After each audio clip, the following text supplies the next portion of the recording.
ফুসকুনিটা করলাম, মাছ সব মাছ মরে থাকা, খালি লস হয়। এমন ছোট ছোট ফুসকুনি করলে লাভ হইব করতে। ফুসকুনি করতে আমার দাদা নৌকাতে গেলে 3 দিন লাগবে। এত বড় ফুসকুনি ওই 10টা রেলগাড়িতে খালি ফুনাই নয় ছাড়ছে ফুসকুনি।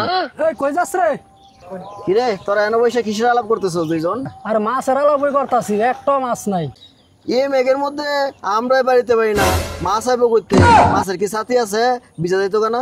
তোর আর কতই হয় না, মাছটা 4 দিন পানির ভিতরে ইটা বলে আবার বীজ দো। সারাদিন ধরে বয়ে থাকি একটা মাছও পাই না। এই পাগলে কথা শুনতাম না, জায়গা আমি তোর ওই থাকে না।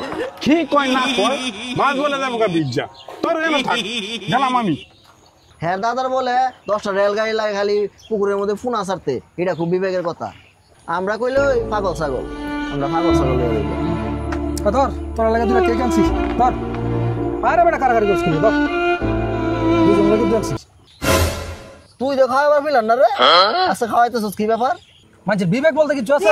তোদের জোতা দা বাইরে তোর এনে দুইটা টেক খাওয়ান জানো, আর দেখে আমি দুইটা কেক লইলে আমার লাগে। যাই হোক বন্ধু, কেকটা কিন্তু অনেক মজা। আহ বাবা দেখলে এমন মজার কেক বানো, মুখের ঢেলে মধ্যে ভালো হয়ে যায়। আমি না আনলে না তুললা এই মজার কেকটা তো তোরা পাইলি না, কেকটা তো ফালাই না জানি অবশ্যই শয়তানের পাই না। আবার একটা কাম করবো।